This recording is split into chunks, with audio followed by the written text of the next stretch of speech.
नमस्ते एन्ड दर्शन सलाम। आज फेरि हामी अर्को सानो रमाइलो कुरा लिएर आएको छौँ। तपाईँको चितवनबाट सिन्धुलीको यात्राको क्रममा आउँदै गर्दाखेरि अब बाटोमा सबै कुरा त हामी देखाउन सक्दैनौँ होला, तर पनि हामी जाँदै गरेको चाहिँ त्यो पारिदेखिको गाउँमा हो। यो तल होइन, त्यो होइन, त्योदेखि अझै अगाडि। अनि यो बाटोमा चाहिँ रमाइलो कुरा के लाग्यो भन्दाखेरि तपाईँको बाटो अप्ठ्यारो भयो भने सल्लाहको रुखहरू हरियाली, त्यस पछाडि उकालो ओह्रालो बाटो अप्ठ्यारो हुँदै गर्दाखेरि पनि यात्रा ओह्रालो छ, यात्रा रमाइलो भएको छ। सानो कुरा चाहिँ अब हामीलाई देखाउन मन लागेको कुरा के भन्दाखेरि सुरुको भिडियोदेखि अन्त्यसम्म देखाउने कोसिस हाम्रो के छ। अब बाटोमा आउने कुराहरू देखाउने कोसिस गर्नेछौँ। धेरै जसो कुराहरू चाहिँ हाम्रो आँखामा कैद होला, हेरिदिनु होला। सुरुवाती गर्दैछौँ, नेपाली यात्रा नै भनौँ। हाम्रो च्यानललाई सब्सक्राइब गरिदिनु होला, माया गरिदिनु होला, हौसला दिनु होला। अब हामी पनि सुरुवातमा छौँ, सानोतिनो मिस्टेक होला, जानकारी गराइदिनु होला, सुधार्ने मौका दिनु होला भन्दै अब यहाँभन्दा अगाडि पनि आउने भिडियोहरूलाई चाहिँ इन्जोय गरिदिनु हुनेछ भन्ने पूर्ण आशाका साथ जय नेपाल।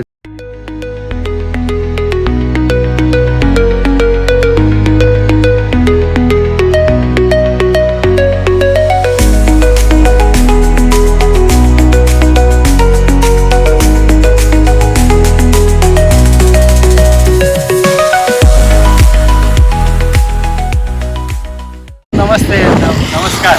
हामी चाहिँ आज काठमाडौँबाट काँगरभिटाको यात्रामा जाँदै गर्दाखेरि यति रमाइलो ठाउँ देखियो। बागमती नदीको पुलमा रहेछौँ हामी।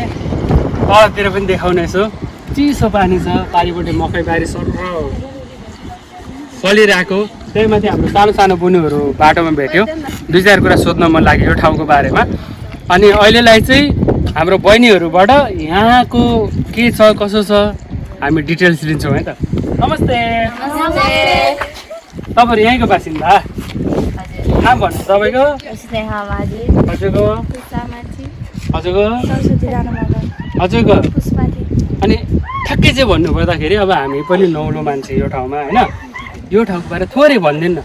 यो ठाउँमा चाहिँ के छ क्या, यहाँको खास विशेषता के छ, के फल्छ? मेरो नाम स्नेहा माझी। यो चाहिँ हाम्रो बागमती गाउँपालिका वडा नम्बर 4 मा रहेको बागमती पुल हो। यहाँनिर हरियाली छ, जस्तै किसानहरूले खेतबारीहरू लगाएको छ। यहाँ चाहिँ बगरको लागि यसलाई ठेकीको के अरे प्रसिद्ध जिल्ला भनेर नि चिनिन्छ। यो चाहिँ हाम्रो जसलाई मकवानपुर र सिन्धुलीको सिमानामा रहेको बागमती पुल हो। उता जाँदा सिन्धुली जिल्ला पर्छ र यता मकवानपुर। त्यही भएर सिन्धुली र मकवानपुरको बिचमा, त्यही भएर यो गाउँपालिकाको नाम यही नदी बागमती नदीको नामबाट बागमती गाउँपालिका भनेर राखिएको हो। धन्यवाद।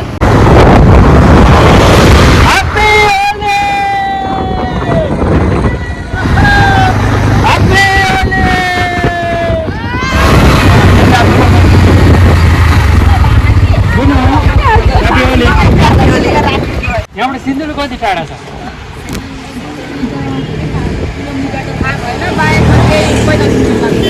यो ठाउँलाई चाहिँ के भन्छ ट्याक्कै? बाहिर जङ्गल भने सानो हामी भिडियो बनाउन सक्छौँ हजुरसँग?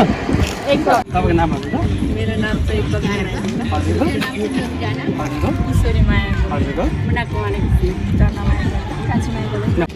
जस्तै यो बाहिर जङ्गल जस्तै है, अरू के कुराहरू छ?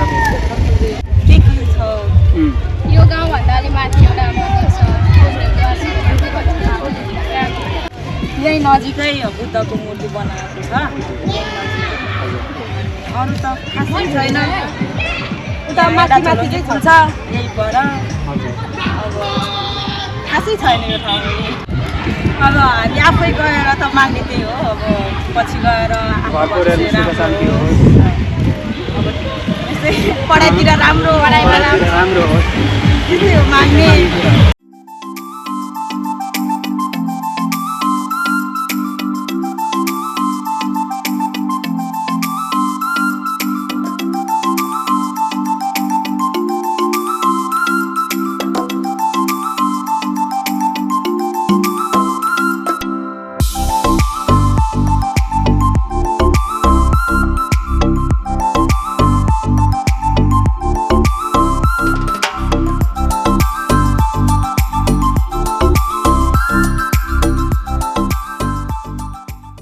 हामी चाहिँ हिजो रातभरि आउँदाखेरि राति भएर खिच्नु पाइएन।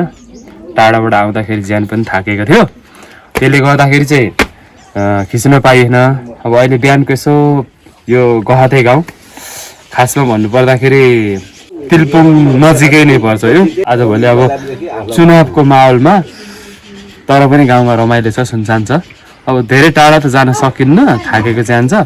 अलिकति हामी त्यो घरसम्म जाँदैछौँ। अनि यहाँनिर चाहिँ एउटा कुरा के छ भन्दाखेरि, धेरै पहिले आउँदाखेरि निकै एउटा घरहरू थिएन नि। लगभग 10-11 वर्ष पहिले म यो ठाउँमा आएको हो। सानो गाउँ, रमाइलो गाउँ छ, गहते गाउँ, मगर बस्ती छरक्क। अब धेरै घर परिवार भए पनि एउटै घर जस्तो भएर बसेको तपाईँको मिलेको समाज होइन। यसो अब एकैछिन चाहिँ हामी यहाँ जाँदैछौँ, यसो कुराहरू गरौँ त्यहाँ गएर। बाजे बोजू को हुनुहुन्छ घरमा होइन। पाहाडको बाटो अब यस्तै हो, गाह्रो गाह्रै छ।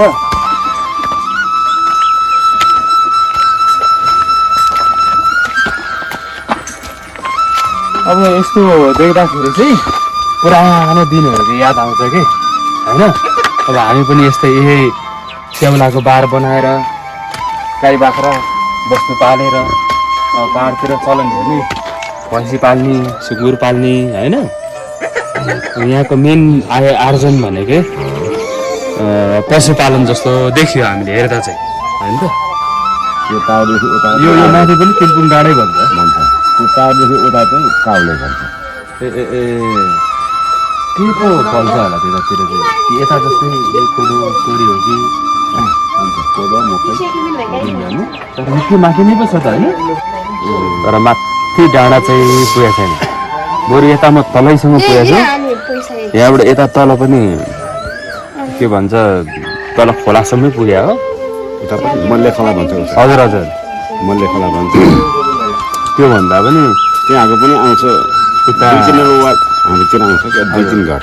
के गाउँ गाउँ जान्छ, राणा गाउँतिर जान्छ तपाईँ खोलातिर।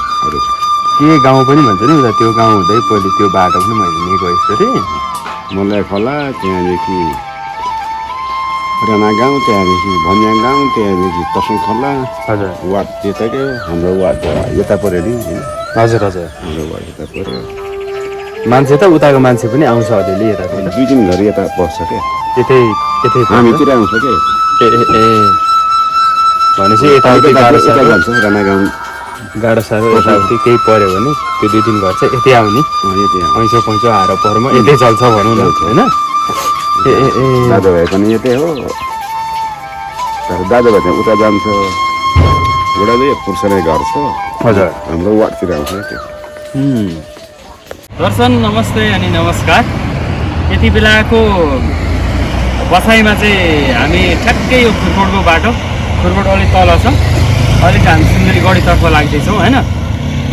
लघु लघु हामी बिच भागमा आइसकेका छौँ होला जस्तो लाग्छ मलाई पनि। खुरकोटबाट सिन्धुलीगढी जाने मध्यान्तरमा हामी छौँ। घुम्दै हिँड्दै गर्दाखेरि पनि थकान त कति छ जिउमा होइन, तर रमाइलो पनि धेरै नै छ। अब अरू कुरा केही भन्न, अब दुःख गर्दै हिँड्दै डुल्दै गर्दाखेरि हात जोडेर बिन्ती गरेँ, सब्सक्राइब गर्नु होला, माया गरिदिनु होला हामीलाई। यसो हामी सुरुवातमै छौँ। तपाईँहरूको माया ममताको ठुलो अपेक्षा गर्दै, ठुलो आशा विश्वास भरोसा गर्दै आउने दिनहरूमा हामीले बनाउने भिडियोहरू देखाउने कोसिस गर्नेछौँ। सब्सक्राइब गर्न नभुल्नु होला, सेयर गर्न नभुल्नु होला, लाइक कमेन्ट मजाले गरिदिनु होला। जय नेपाल।